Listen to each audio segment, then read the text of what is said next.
Grade 4, Chapter 1, Globes and Maps, Session number 3. So let me recap the previous sessions once. एक बार पिछले sessions में हमने क्या discuss किया था, इसके बारे में एक क्विक रिकैप ले लेते हैं. First thing, Magellan prove earth is spherical. ये हमने डिस्कस किया था कि फर्डिनेंड मैगेलन पोर्चुगीज एक्सप्लोरर था. उसने प्रूव किया कि earth is not flat, earth is spherical. Next, model of earth is called globe. Globe क्या है इसके बारे में हमने पढ़ा. मॉडल ऑफ अर्थ को ग्लोब बोला जाता है.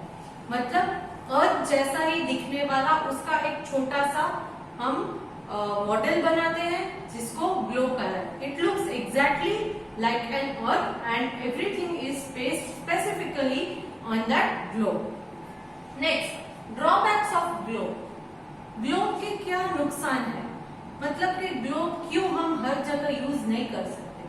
इसमें हमने 3 पॉइंट्स के बारे में डिस्कस किया था. First point, globe is very difficult to be carry, क्योंकि उसकी साइज भी बड़ी होती है, वेटेज भी हो जाता है, तो उसको हर जगह कैरी करना पॉसिबल नहीं है. Next, second point, on a globe all the places can not be located at the same time. एक ही बार में ग्लोब को सारे जगह पर देखा नहीं जा सकता. क्यों? क्योंकि अर्थ एक ग्लोब जो है वो राउंड है, तो अगर एक साइड का आपको दिख रहा है तो उसके पीछे के साइड का नहीं दिखेगा. The side towards you is visible to you, but the side which is behind और away will not be visible to you. So that is the second drawback. Third drawback, all the minute areas are not possible to be shown on the globe. Globe के ऊपर हर छोटी से छोटी जगह या छोटा सा छोटा डायरेक्शन दिखाया जाना पॉसिबल नहीं है. So 3 main drawbacks of a globe are these. Next, map and its types. We study what is map. Okay. जो डायरेक्शंस और ये सब हम फ्लैट सरफेस के ऊपर होता है उसे मैप कहते हैं. Correct? What is map? Map is a drawing of the whole और a part of earth on a flat surface. पूरा अर्थ मतलब कि पूरा वर्ल्ड मैप भी हो सकता है, और any specific place. For example सिर्फ इंडिया का मैप, बट वो किस पर होता है? On a flat surface. So that is the meaning of map. Then types of map. In types of map, we discuss 3 types: political map, physical map, and thematic map. Physical map में क्या होता है? Different landforms, अलग-अलग landforms के बारे में बताया जाता है. For example, mountains, rivers, valleys, plains, plateaus, etc. ये है physical map. Then political map. In political map, you can see different countries, cities और different capitals. ये political map है. Next, thematic map. Thematic map इसमें क्या है? अलग-अलग themes के बारे में होता है. For example, rainfall का map होता है, अलग होता है. forest areas के map होते हैं, अलग होता है. Next, wildlife sanctuaries. तो कहाँ पर इंडिया का अगर एक मैप ले लो और उसमें वाइल्ड लाइफ सेंचुरीज के बारे में अगर चाहिए इंफॉर्मेशन, तो क्या होगा कि ये सिर्फ वाइल्ड लाइफ सेंचुरीज जिन जिन जगहों पर है वही मैप पर दिखाई जाएगी उसके सिंबल के साथ. करेक्ट? तो इसको बोलते हैं thematic map. Then we also studied that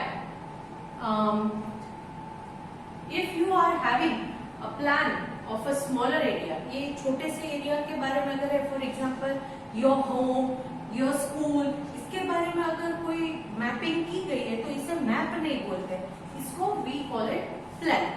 okay, so these were the things which we have already studied in our previous session. So in today's session we are taking up the next part, that is the language of map. Then we will discuss in language of map. These are the points which we will be discussing. First thing, directions. Second, scale. Then legend or key. And then grids. Now, language of map क्या होता है? अगर मैं कुछ भी explain किए बगैर आपको एक मैप दिखा दूं, तो आपको इस मैप में कुछ भी समझ में शायद नहीं आएगा. क्यों? क्योंकि आपको ये मैप किस चीज के बारे में नहीं पता। उस मैप में शायद कोई सिंबल्स हो, कोई साइंस हो जो आपको नहीं समझ में आएगा। अगर उस मैप में मैंने कोई कलर्स दिखाए हैं तो वो कलर्स क्यों मैंने अलग अलग कलर्स किए हैं नहीं समझ में आएगा। सो इस लैंग्वेज ऑफ मैप को समझना बहुत ज्यादा जरूरी है, तो ही आपको उस मैप की इंपॉर्टेंस के बारे में पता चलेगा। So now we need to know certain things about map, such as its direction, its scale, and the meaning of various colors and symbols used in it in order to understand a map. तो इसमें अलग अलग colours क्यों हैं, अलग अलग scale है, तो स्केल का उन स्केल से हमें क्या पता चलता है, क्यों स्केल दी गई है, कलर्स अलग है, स्केल अलग है, देन लैंडफॉर्म्स है, अलग अलग लैंडफॉर्म्स होते हैं, देन ये सब चीजों के बारे में पता होना चाहिए तो ही मैप समझ में आएगा। This is why these features are called language of map. इस वजह से इन चीजों को, जैसे कि स्केल है, कलर है, डायरेक्शन है, इन चीजों को लैंग्वेज ऑफ मैप कहा गया है। नाउ इसमें से अब हम फर्स्ट पॉइंट लेंगे, डायरेक्शन। डायरेक्शन में मेन डायरेक्शन है 4। They are towards the top it is north. सबसे ऊपर वाला होता है वो हर बार नॉर्थ होता है। जब आप कोई भी मैप बोर्ड पर लगाओगे या किसी भी दीवार पर लगाओगे तो सबसे ऊपर वाला जो पॉइंट आएगा तो वो नॉर्थ ही है। Once you identify north, then the rest of the directions will be easier to be known. बाकी के डायरेक्शन अपने आप आ जाएंगे। नॉर्थ है तो उसका ऑपोजिट जो होगा वो साउथ होगा। Then towards the right hand side it is east, towards the left hand side और opposite of the east is west. These are the 4 main directions. North at the top, opposite to north it is south, towards the right hand side of north it is east and towards the left hand side or opposite to east it is west. 4 main direction. Then the rest of the direction or sub direction बोलते हैं, that is north and east के between जो आता है उसे हम कहते हैं north east. South and east के बीच में आता है उसे south east. South and west के बीच में आता है उसे कहते हैं south west. North and west के बीच में आता है उसे कहते हैं नॉर्थ वेस्ट। Got it?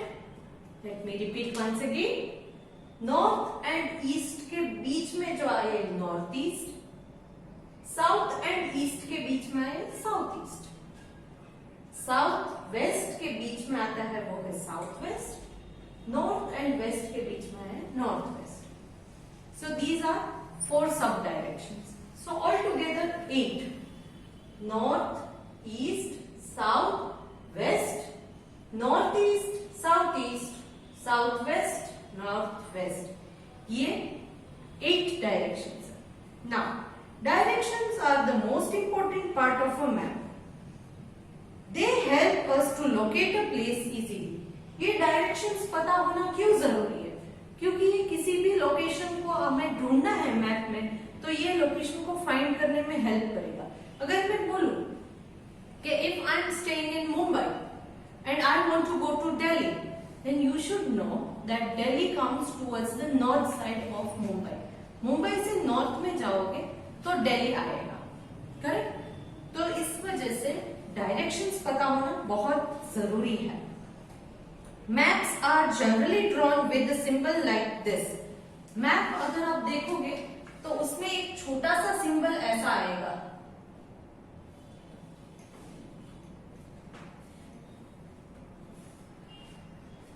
किसी भी मैप में अगर आप देखोगे तो छोटा सा सिंबल ऐसा आएगा जिससे एक बार नॉर्थ पता चल जाए। Once you know the north, the rest of the direction are easier for you to identify. Okay? Now, at the top of the map you can see this symbol. Now this is a north direction. Once you know that the north is at the top, it is easy to locate locate the south, which is at the bottom and to the opposite of north. Once you know north, then it is easy to locate south because it is at the bottom and opposite of the north. East is then to the right of the map and west is to the left. East जो है वो right में आएगा, waste जो है वो left में आएगा. Now between the north and east lies the north east, between the south and east lies the south east, between the south and west lies the south west, and between the north and west lies the north west. I hope you are all clear with these directions. Now let us take up with the next point, that is scale. So now scale. What is scale? Yes, what is scale? It is nothing but, see for example from here to Mumbai, say somewhat 1000 kilometers or 3000 kilometers, whatever may be.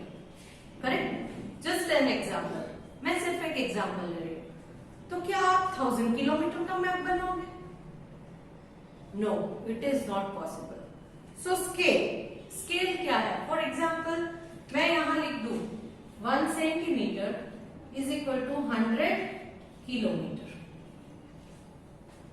और 1 centimetre is equal to 100 metre. ऐसा मैंने लिखा है. तो इसका मतलब ये होता है कि मैप में जो ड्रॉ किया है उसमें अगर 1 सेंटीमीटर का डिस्टेंस है तो वो एक्चुअल में 1 मीटर का है. 1 centimetre is equal to 100 metre. So 1 centimetre मतलब के एक्चुअल में 100 मीटर आ जाएगा. समझ में आ गया? इस तरह से स्केल समझना जरूरी है. The size and the distance between a map and the place which is shown on the map. Okay, so size and the distance between place on the map is shown by a scale. Correct? For example, यहाँ से अगर आपको race course जाना है तो यहाँ से वहां तक का फॉर एग्जाम्पल 4 किलोमीटर है, तो 4 किलोमीटर लंबी लाइन नहीं ड्रॉ कर सकते. करेक्ट? तो तब हम ये स्केल रखेंगे कि भाई 1 सेंटीमीटर 1 किलोमीटर है, तो 4 सेंटीमीटर की लाइन ड्रॉ कर दोगे तो 4 किलोमीटर आ जाएगा. That will fit into your map. But 4 kilometre big line can not be drawn. Okay? A scale is the ratio of distance between 2 places on a map to the actual distance between these 2 places on the ground. Map के ऊपर जो distance हमने लगाई है और actual ground में कितनी distance होती है वो समझना है, तो ये स्केल को रीड करना जरूरी है. किसी भी मैप में स्केल को रीड करना और स्केल को इंडिकेट करना जरूरी है, तभी सामने वाला इंसान उस मैप के बारे में कुछ जानकारी पा सकेगा. ये स्केल अगर गलत हो गई तो क्या होगा कि that persons travel might be ruing and the time taken might differ. Next, suppose the distance between Delhi and Jaipur is 100 kilometers. Okay, suppose the distance between Delhi and Jaipur is 100 kilometer. Delhi से जयपुर तक जाने के लिए डिस्टेंस कितना है? 100 kilometers. And on the map the same distance is 1 centimeter. मगर map के ऊपर सिर्फ छोटी सी 1 सेंटीमीटर की लाइन है जिसमें दिल्ली और जयपुर दोनों आ जाते हैं. तो आप ये सोचोगे कि दिल्ली से जयपुर सिर्फ 1 सेंटीमीटर का ही है? No, but if you read the scale you will understand that okay 1 centimetre line means 100 kilometre. तब आपको समझ में आ जाएगा कि अच्छा ये इतना नजदीक नहीं है, ये 100 किलोमीटर का डिस्टेंस है एक्चुअल में. मगर मैप जो है वो छोटे एरिया में है, इस वजह से इसको हमने छोटा दिखाया है, लाइन को छोटी दिखाई है. मगर उस छोटी लाइन का मतलब क्या है? 100 kilometers है वहां पर. Okay, so now next, then according to the scale of a map 1 centimeter represents 100 kilometer. On such a map actual distance of 200 kilometer on the earth will be shown 2 centimeter. तो यहाँ जैसे 1 centimeter is equal to 100 kilometer हो जाता है, तो 2 centimeter मतलब 200 kilometres हो गया. So the scale is usually mentioned in the corner of the map. हर एक मैप में ये स्केल मेंशन होती है. ये स्केल कहाँ पर होगी? किसी भी मैप के कॉर्नर में होगी.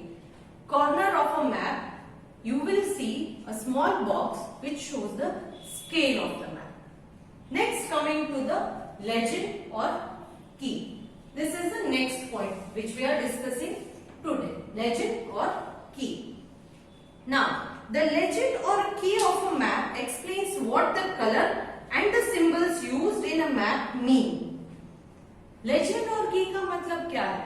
कि कुछ मैप में कुछ अलग अलग कलर्स होते हैं, कुछ अलग अलग सिंबल्स होते हैं, मगर आपको नहीं पता कि यह कलर का मतलब क्या है, क्यों अलग अलग कलर दिए, नहीं पता है. ये सिंबल दिया है तो ये सिंबल किस चीज का है वो नहीं पता होता है. बट लेजेंड या की जो है उसमें क्लियरली उन सिंबल्स और कलर्स का मीनिंग दिया जाता है. It is usually given in the box in one corner of the map. ये भी मैप के किसी एक कॉर्नर में एक छोटा सा बॉक्स दिया जाता है in which they give you legend or key of a map. Certain standard colors and symbols are used to show different features such as ocean, sea, mountain, plain, desert, cities, roads, railway and so on. इसके कुछ certain colors, specific colors होते हैं और specific symbol होते हैं और इन symbols के अलग अलग meanings होते हैं जो मैप में साइड में लेजेंड और की के द्वारा आपको समझाए जाते हैं. बट दीज लेजेंड्स और keys are important for you to know, otherwise the map will not be understood by you. It is important to understand these colours and symbol because they help us to read a map. Map कोई भी read करना हो तो इन चीजों को समझना बहुत ज्यादा जरूरी है. For example, in your book you might see many symbols, correct? For example, if you see this symbol,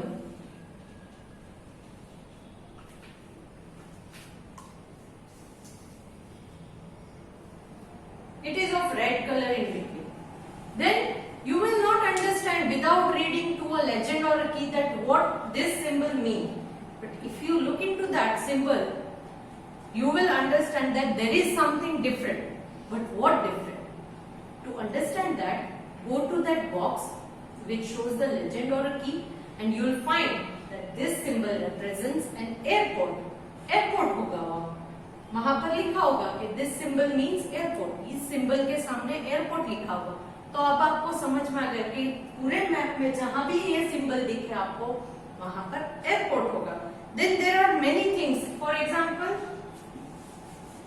एक और symbol मैं ड्रॉ करती हूँ, this and a red color cross here. Without reading a की और लेजेंड आपको नहीं समझ में आएगा कि ये किस चीज के लिए बना है. की और लेजेंड अगर आप प्रॉपरली रीड करोगे तो आपको शायद मिल जाएगा कि इस सिंबल के आगे लिखा हुआ हॉस्पिटल्स. हॉस्पिटल में चेक्स मार्क देखा है ना आपने, शायद किसी डॉक्टर की गाड़ी के पीछे भी आपने देखा होगा. तो ये मार्क जो है वो हॉस्पिटल को रिप्रेजेंट करता है. So it represents hospital. Next, sometimes you feel, you see there is a box and in between the box there is green color. It shows forest. कहीं पर एक बॉक्स दिखे और उसमें ग्रीन कलर हो तो अगर की और लेजेंड में अगर आपको दिखे कि वहां उस कलर के सामने फॉरेस्ट दिखा तो जहां जहां भी वो ग्रीन कलर दिखे वो सारी जगहों पर फॉरेस्ट एरिया है. समझ गए? इसका मतलब है आपकी टेक्स्ट बुक में भी पेज नंबर 256 में right hand side top corner में आपको अलग अलग सिंबल्स दिए हैं जिसका अलग अलग मतलब है. आई होप कि आप ये सब देखेंगे. Correct. Now all the maps follow common scheme of colours. सारे मैप में एक कॉमन कलर की भी स्कीम होती है. आपके पास अगर एटलास है तो आप देख सकते हो कि एटलास में कलर स्कीम पर कुछ वर्क किया गया है. मतलब कि कुछ जगहों पर specifically green colour, specifically yellow colour या व्हाइट कलर का यूज किया है. इन सारे कलर्स का अलग अलग मीनिंग होता है. क्या मीनिंग होता है? Now first, blue. जहां कहीं भी ब्लू कलर दिखे it indicates water bodies such as oceans, sea, river, lake and so on. Water bodies बहुत सारी है, जैसे कि ocean, sea, river, lake, pond, ये सारी चीजें पानी से भरी हुई है. We normally draw water with blue color in our drawings also. So in any map when you see a blue color, that means that area is having warm water in it. Next, brown color. कुछ map में brown colour देखोगे तो ये brown colour किस चीज का हो सकता है? Hills, mountains and plateaus. Hills के लिए, माउंटेन के लिए और प्लेट्यू के लिए ब्राउन कलर का इस्तेमाल किया जाता है मैप में. Next, yellow colour. Yellow colour क्या है? Hot deserts. रण प्रदेश जो होता है जहां पर कोई ट्री नहीं उगता है, there is no mountain, no hill, तो यहाँ पर येलो कलर का इस्तेमाल किया जाता है. Yellow colour represents hot desert. Hot desert, ये हॉट वर्ड में इसलिए यूज कर रही हूँ क्योंकि हमारे यहाँ कोल्ड डेजर्ट्स भी है जो फ्रोजन है मगर डेजर्ट्स है. So yellow colour specifically hot desert के लिए, गर्म जो होता है डेजर्ट वो, जैसे कि हमारा राजस्थान या कच्छ, ये क्या है? हॉट डेजर्ट है. Next, white colour. White colour का क्या मतलब होगा? कोल्ड डेजर्ट और snow covered area. White colour किसी भी मैप में है तो इसका दो मीनिंग हो सकता है. इधर वहां पर कोल्ड डेजर्ट है और फ्रोजन स्नो कवर्ड एरिया है. अगर स्नो कवर्ड एरिया है तो भी व्हाइट होगा एंड कोल्ड डेजर्ट होगा तो भी व्हाइट कलर का ही होगा. Next, green colour. किसी भी मैप में ग्रीन कलर अगर आप देखो, that means it is a plain or a low land. Planes है या तो फिर लो लैंड है. इनको ग्रीन कलर में इसलिए दिखाया जाता है क्योंकि प्लेन्स जो है दे आर वेरी फर्टाइल, वो बहुत फर्टाइल जगह होती है, इसीलिए वहां वेजिटेशन बहुत अच्छे से होती है. वेजिटेशन का मतलब क्या है? मतलब कि पेड़ पौधे बहुत अच्छे से ग्रो होते हैं और हमारे क्रॉप्स जो है बहुत अच्छे से ग्रो होते हैं, इसलिए वहां पर फार्म्स भी बहुत ज्यादा होते हैं प्लेन्स और लोलैंड्स में. तो इसलिए यहाँ पर ग्रीन कलर का यूज किया जाता है. सो लेजेंड्स और की, ये सब आपको जानना बहुत जरूरी है. क्यों? क्योंकि लेजेंड और की जाने बगैर उस मैप के बारे में कुछ भी समझना मुश्किल हो जाएगा. Next, symbols are marked on the map to show cities, capital, port, railway, bridges, roads, airports, hospitals, post office, rivers, boundaries and many such things. अलग अलग जगह के लिए अलग अलग सिंबल होते हैं. स्कूल्स के लिए होते हैं, हॉस्पिटल्स के लिए होते हैं, ब्रिज है तो होगा, रेलवे स्टेशन का सिंबल अलग है, रेलवे क्रॉसिंग का भी सिंबल अलग होता है. तो इन सब सिंबल्स का अलग अलग मीनिंग होता है जो उन मैप्स में आपको की और लेजेंड द्वारा दिया जाता है.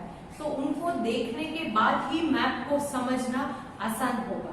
अगर आप उन लेजेंड्स और कीज को समझेंगे नहीं, रीड नहीं करेंगे, तो आपको वहां पर गलती कहीं भी हो सकती है. मैप फॉलो करने के बाद भी गलत जगह पहुंच जाओगे अगर आपने की और लेजेंड नहीं रीड किया. Next, map also have lines drawn over them to form squares. Maps के ऊपर आप ऐसे स्क्वायर लाइन्स देखोगे.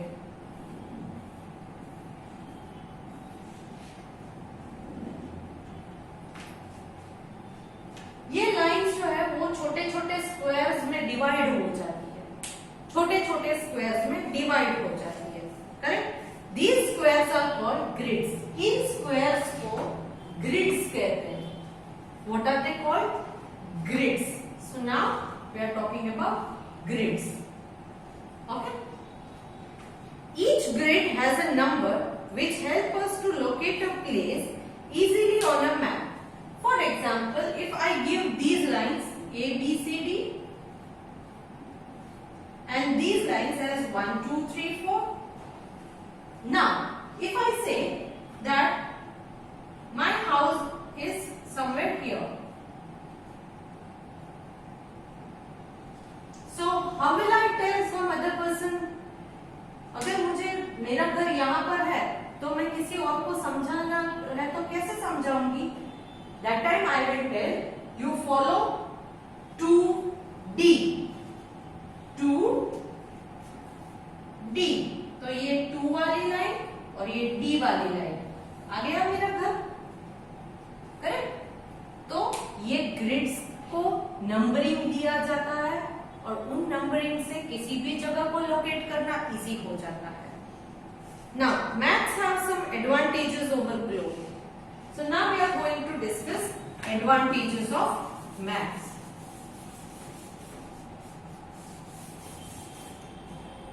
Advantages.